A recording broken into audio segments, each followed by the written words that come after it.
மகாபாரதத்தில் சாந்தனு மகாராஜனுக்கும் கங்காதேவிக்கும் பிறந்தவர் தான் கங்கை மைந்தர் பீஷ்மர். சாந்தனு மகாராஜனோட காலத்துக்கு அப்புறம் பீஷ்மர் அரசாட்சி பொறுப்பை அவர் ஏற்றுக்கொள்ளாமல் அவரோட தந்தையான சாந்தனு மகாராஜனோட இரண்டாவது மனைவி சத்தியவதியோட மகனான விசித்திர வீரியனுக்கு தான் பட்டாபிஷேகம் பண்ணி வைக்கணும் அப்படின்னு சொல்லி அவர் அரசாட்சி பொறுப்பையும் கொடுத்தாரு. அரசரை பதவியேற்ற தன்னோட தம்பியான விசித்திர வீரியனுக்கு ஒரு திருமணம் பண்ணி வைக்கணும் அப்படின்னு சொல்லி பீஷ்மர் ரொம்ப ஆசைப்பட்டாரு. அதனால அவர் காசிராஜனோட மகள்களுக்கு சுயம்வரம் நடந்துட்டு இருக்குன்னு சொல்லிட்டு அவர் அங்கே புறப்பட்டு போகவும் செஞ்சார். பீஷ்மர் பார்த்து மற்ற அரசர்கள் எல்லாமே கேலி பண்ணி சிரிக்க ஆரம்பித்தாங்க. பீஷ்மரே, என்ன நித்திய பிரம்மச்சாரி விரதத்தில் இருக்கேன்னு சொன்னீங்க, இன்னைக்கு கல்யாணம் பண்ணணும்னு ஆசை வந்துருச்சா அப்படின்னு சொல்லி ஒவ்வொருத்தவங்களும் கேலி பண்ணுறாங்க. அந்த சமயத்தில் பீஷ்மர் அவர் பொறுக்க முடியாமல் அவர் காசிராஜனோட மகள்களான 3 பேரையும் அவர் கடத்தி கொண்டு போகவும் செய்கிறாரு. நான் வாழ்க்கையில் திருமணமே பண்ண மாட்டேன், நான் எப்போவுமே நித்திய பிரம்மச்சாரியாக இருப்பேன் அப்படின்னு சொல்லி இருக்கக்கூடிய பீஷ்மர் தன்னோட தம்பிக்காக தான் அந்த சுயம்வரத்துக்கு வந்திருக்காங்க அப்படிங்கிறது யாருமே புரிஞ்சுக்கல. எல்லா அரசர்களும் கேலி பண்ணதுனால அவர் காசிராஜனோட மகள்களான அம்பை, அம்பிகை, அம்பாலிகை அப்படிங்கிற 3 பேரையும் அவர் அந்த சுயம்வரத்திலிருந்து கவர்ந்து கொண்டு போகவும் செஞ்சார். இப்படி பீஷ்மர் அந்த 3 இளவரசிகளையும் அவர் கவர்ந்து கொண்டு போகிறப்ப அதில் அம்பை அப்படிங்கிற ஒரு இளவரசி பீஷ்மரை பார்த்து சொல்கிறாங்க, நான் சால்வ மன்னனை காதலிக்கிறேன், நாங்கள் 2 பேரும் நெடுநாட்களை காதலிச்சுட்டு இருக்கோம், இது தெரியாமல் நீங்கள் எங்களை தூக்கிட்டு வந்துட்டீங்க அப்படின்னு சொல்லி அவங்க சொல்கிறாங்க. இதை கேட்ட உடனே பீஷ்மர் சரின்னு சொல்லிட்டு அம்பையை அந்த இடத்துல இறக்கி விட்டு, நீ உன்னோட காதலனான சால்வ மன்னனை போய் திருமணம் பண்ணிக்கோ அப்படின்னு சொல்லி அனுப்பிவிடவும் செய்கிறாரு. அம்பையும் ரொம்ப சந்தோஷப்பட்டு அவர் சால்வ மன்னனை தேடி போகிறாங்க. அம்பை வந்தது பார்த்து சால்வ மன்னன் அதிர்ந்து போகிறாரு. அப்போ சால்வ மன்னன் அம்பையை பார்த்து சொல்கிறாங்க, நான் உன்னை காதலிச்சது உண்மைதான், ஆனால் வேறொருத்தரால் கடத்தி கொண்டு போன உடனே என்னால் திருமணம் பண்ணிக்க முடியாது, அதனால் நீ பீஷ்மரே போய் திருமணம் பண்ணிக்கோ அப்படின்னு சொல்லி அவர் அனுப்பிவிடவும் செய்கிறாரு. இதை கேட்டு அம்பை ரொம்ப மனம் நொந்து அவர் திரும்ப பீஷ்மர் கிட்ட வராங்க. அப்போது நடந்த விஷயத்த அவங்க எடுத்து சொல்லவும் செய்கிறாங்க. அப்போ பீஷ்மர் சொல்கிறாங்க, நான் நித்திய பிரம்மச்சாரி, அதனால் உன்னை திருமணம் பண்ணிக்க முடியாது, சரி என் தம்பிக்காவது உன்னை திருமணம் பண்ணி வைக்கலான்னு பார்த்தோம் அப்படின்னா நீ வேற ஒருத்தர் திருமண ஆள், அப்படிங்கிறதுனால என் தம்பிக்கும் உன்னை திருமணம் பண்ணி வைக்க முடியாது, நீ சால்வ மன்னன்கிட்டே போய் அடைஞ்சிரு அப்படின்னு சொல்லி சொல்கிறாங்க. அப்போது அம்பை எவ்வளவோ பீஷ்மரை வற்புறுத்தவும் செய்கிறாங்க, என்னை திருமணம் பண்ணிக்கோங்க அப்படின்னு சொல்லிட்டு பீஷ்மர் அதை மறுக்கவும் செய்கிறாங்க. இதனால் அம்பை அஸ்தினாபுரத்துக்கும் அவங்க சால்வ மன்னனோட நகரத்துக்கும் அவங்க மாறி மாறி மாறி மாறி நடந்து நடந்து கடைசியில் களைப்படைஞ்சிட்டாங்க. ஒரு கட்டத்துக்கு மேலே அம்பைக்கு பயங்கரமான கோபம் ஏற்படுது. சும்மா விட்டுருந்தா கூட சுயம்பரத்தில் நான் சால்வ மன்னனை திருமணம் பண்ணியிருப்பேன், சும்மா இல்லாமல் என்னை கடத்தி கொண்டு வந்துட்டு என் வாழ்க்கையே இப்படி சீரழிச்சிட்டாங்க, இந்த பீஷ்மரை எப்படியாவது கொன்னே தீரணும், யார்கிட்ட சொன்னால் நமக்கு நியாயம் கிடைக்கும் அப்படின்னு சொல்லி அவங்க யோசிக்கிறாங்க. அப்போ தான் அவங்களுக்கு தெரிய வருது, பீஷ்மரோட குருவான பரசுராமர் கிட்ட போய் நம்ம நடந்த விஷயத்தை சொன்னோம் அப்படின்னா கண்டிப்பாக பரசுராமர் நமக்கான நியாயத்தை கேட்பாரு அப்படின்னு சொல்லிட்டு அம்பை நேராக பரசுராமர் கிட்ட போய் அவங்க நடந்த விஷயத்தை எடுத்து சொல்கிறாங்க. எனக்கான நியாயத்தை நீங்கள் தான் கேட்டு பெற்று தரணும் அப்படின்னு சொல்லி சொல்கிறாங்க. அப்போ பரசுராமர் சொல்கிறாங்க, கவலைப்படாத, உனக்கான நியாயத்தை நான் பீஷ்மர் கிட்ட கேட்டு பெற்று தரேன், இல்லை அப்படின்னா அவரை கொல்றதுக்கான சூழல் ஏற்படுச்சுன்னா நான் பீஷ்மர் கொல்லவும் செய்வேன் அப்படின்னு சொல்லி சொல்கிறாங்க. அம்பை ரொம்ப சந்தோஷப்படுறாங்க. இப்படி பீஷ்மர் பண்ண தப்புனால அம்பையோட வாழ்க்கை பாதிச்சிருச்சு அப்படின்னு சொல்லி அவர் பரசுராமர்கிட்ட கேட்டாங்க. பரசுராமருக்கோ பீஷ்மர் மாணவனாகவும் இருக்காரு. பீஷ்மர் பரசுராமர் சொன்ன வார்த்தையை கேட்பாரா, இல்லை பீஷ்மருக்கும் பரசுராமருக்கும் ஏதாவது பிரச்சனையாச்சா, என்ன நடந்துச்சு அப்படிங்கிறப்ப தெரியும். இந்த வீடியோ ஸ்கிப் பண்ணாம முழுசாக பாருங்கள்.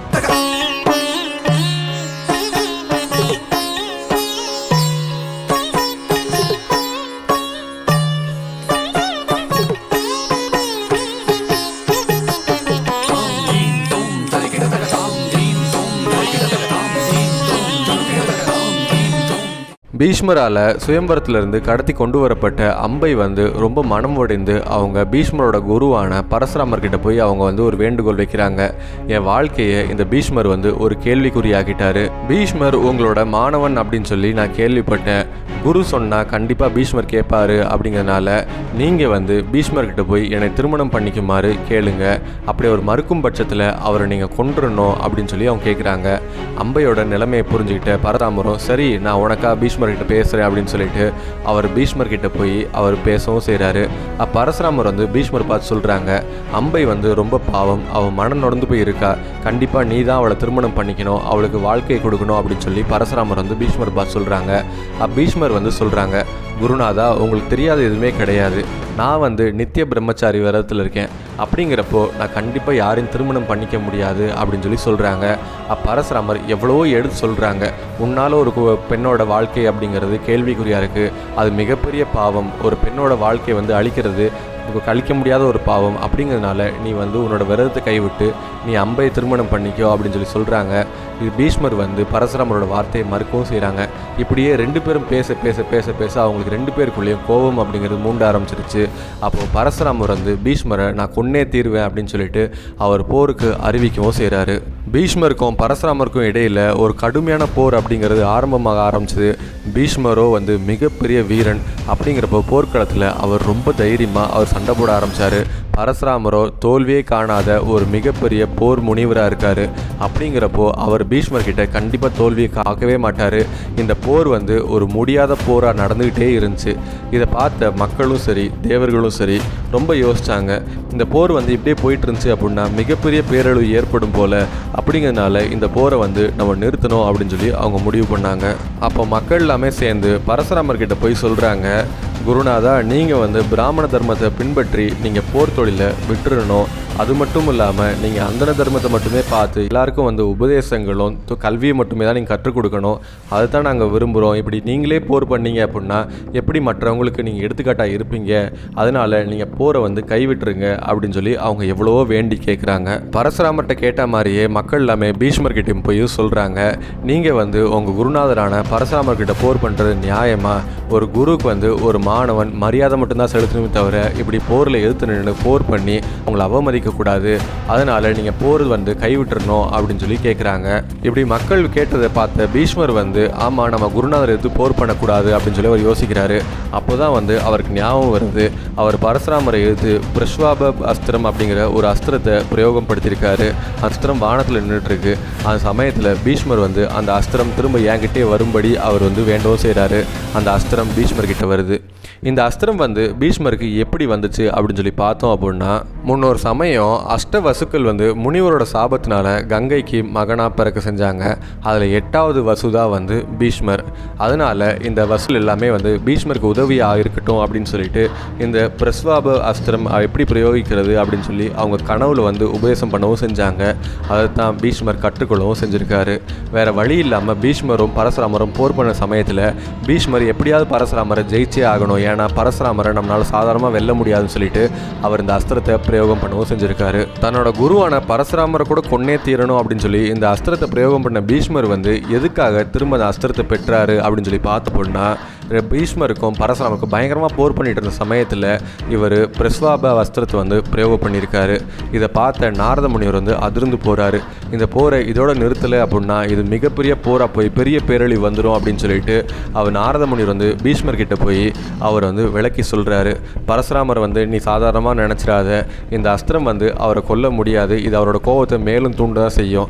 இதனால் உங்கள் 2 பேருக்கிடையே மிகப்பெரிய பேரழிவு ஏற்படும். அது மட்டும் இல்லாமல் உன்னோட குருநாதரை நீ வந்து எதிர்த்து இப்படி போர் பண்ணுறது நியாயம் கிடையாது. கண்டிப்பாக உன் குரு கிட்ட நீ சரணடையணும், நீ வந்து இந்த போரை கைவிடணும் அப்படின்னு சொல்லி நாரத முனிவர் வந்து எடுத்து சொன்னதுனாலேயே பீஷ்மர் வந்து தான் செய்த தவறை உணர்ந்து அவர் பரசுராமரை எதிர்த்து அவர் எய்த அஸ்திரத்தை வந்து திரும்ப அவர் கைக்கே வரும்படி அவர் வேண்டி அந்த அஸ்திரத்தை திரும்ப அவர் கைக்கே பெற்றாரு. நாரத முனிவரோட பேச்சை கேட்டு பீஷ்மர் வந்து அந்த அஸ்திரத்தை திரும்ப பெற்ற விஷயத்தை வந்து பரசுராமரும் கவனிச்சிருக்காரு. அந்த சமயத்தில் நாரத முனிவர் பரசுராமர் கிட்ட போய் சொல்கிறாங்க, நீங்களும் சரி பீஷ்மரும் சரி 2 பேரும் போர் பண்ணிட்டு இருந்தீங்க அப்படின்னா இந்த போர் முடிவடையாது. ஏன் அப்படின்னா இந்த போர் முடியணும் அப்படின்னா ஒன்று பீஷ்மர் வந்து உங்களை கொல்லணும், இல்லை நீங்கள் வந்து பீஷ்மரை கொல்லணும். 2மே வந்து நடக்காத ஒரு காரியமாக இருக்குது. அப்படிங்கிறதுனால இந்த போரை நீங்கள் கைவிட்டு நீங்கள் சமாதானத்தை கையில் எடுக்கணும் அப்படின்னு சொல்லி நாரத முனிவர் கேட்குறாரு. அப்படி நீங்கள் வந்து இந்த போரை கைவிடலை அப்படின்னா இது மிகப்பெரிய பேரழிவு உண்டாகும். இந்த பேரழிவு தடுக்கணும் அப்படின்னு சொல்லிட்டு நான் வந்து பேசுகிறேன் அப்படின்னு சொல்லி நாரத முனிவர் வந்து பரசுராமர்கிட்ட நிறைய எடுத்து சொல்கிறாரு. நாரத முனிவர் சொன்ன வார்த்தையை கேட்டு பரசுராமரும் ஆமாம், நம்மளோட போர்க்கலைகளும் சரி நம்மளோட அறிவும் சரி நாட்டு மக்களுக்கு பயன் தரதாக தான் இருக்கணுமே தவிர பேரழிவை உண்டாகிறதா இருக்கக்கூடாது அப்படின்னு சொல்லி அவர் யோசிக்கிறாரு. நம்ம போர்லேருந்து இப்போ விலகணும் அப்படின்னா நம்மளோட மாணவனான பீஷ்மரோட புகழ் அப்படிங்கிறது குன்றும். அப்படிங்கிறனால பீஷ்மரோட புகழ் அப்படிங்கிறது உயரதான் செய்யணுமே தவிர அது குன்றக்கூடாது அப்படின்னு சொல்லி பரசுராமர் யோசித்து அவர் போர்லேருந்து விலகிறதுக்கு அறிவிக்கிறாரு. என்னால் பீஷ்மரை வந்து வெல்ல முடியாது, என்கிட்ட அவ்வளோ பலன்களும் சக்திகளும் கிடையாது, அதனால் நான் என்னோட தோல்வியை ஒற்றுக்கொண்டு நான் போர்லேருந்து விலகிறேன் அப்படின்னு சொல்லி அறிவிக்கவும் செய்கிறாரு. தன்னோட குருவான பரசுராமரோட பெருந்தன்மையை பார்த்த பீஷ்மர் வந்து அவரோட தவறை உணர்ந்து அவர் வெக்கப்படுறாரு. அந்த சமயத்தில் பீஷ்மர் வந்து தன்னோட குருவான பரசுராமரை பார்த்து வணங்கிட்டு, உங்களை விட சிறந்த குருநாதர் யாருமே கிடையாது, உங்களை விட சிறந்தவர் இந்த உலகத்தில் எந்த குருவுமே வரமாட்டார், உங்களை குருவாக பெற்றதுக்கு நான் ரொம்ப சந்தோஷப்படுறேன் அப்படின்னு சொல்லி பீஷ்மரும் வந்து பரசுராமர் கிட்ட வணங்குறாரு. ஒரு பெண்ணுக்காக பீஷ்மரும் சரி பரசுராமரும் சரி அவங்க ரொம்ப கடுமையான ஒரு முடிவுடையாத யுத்தத்தை வந்து நடத்திட்டு இருந்தாங்க. இந்த யுத்தத்தினால மிகப்பெரிய பேரழிவுகள் உண்டாகும் அப்படின்னு சொல்லி நாரத முனிவர் பீஷ்மர்கிட்டையும் சரி பரசுராமர்கிட்டையும் சமாதானம் பேசி அவர் இந்த போரை முடிவு கொண்டு வந்த நிகழ்வை பற்றி நீங்கள் என்ன நினைக்கிறீங்க அப்படிங்கிறது கமெண்ட்டில் சொல்லுங்கள். இந்த வீடியோ பிடிச்சிருந்துச்சுன்னா ஒரு லைக்கை போடுங்க. இந்த வீடியோ உங்கள் ஃப்ரெண்ட்ஸ் அண்ட் ஃபேமிலிக்கு ஷேர் பண்ணுங்கள். இந்த வீடியோ பார்த்துட்டு நீங்கள் இன்னும் நம்ம சேனலை சப்ஸ்கிரைப் பண்ணல அப்படின்னா உடனே சப்ஸ்கிரைப் பண்ணுங்கள். கூடவே அந்த நோட்டிஃபிகேஷன் பெல் பட்டனை கிளிக் பண்ணிங்க அப்படின்னா நாங்கள் போகிற வீடியோஸ் எல்லாமே உங்களுக்கு உடனே நோட்டிஃபிகேஷன்ஸாக வரும்.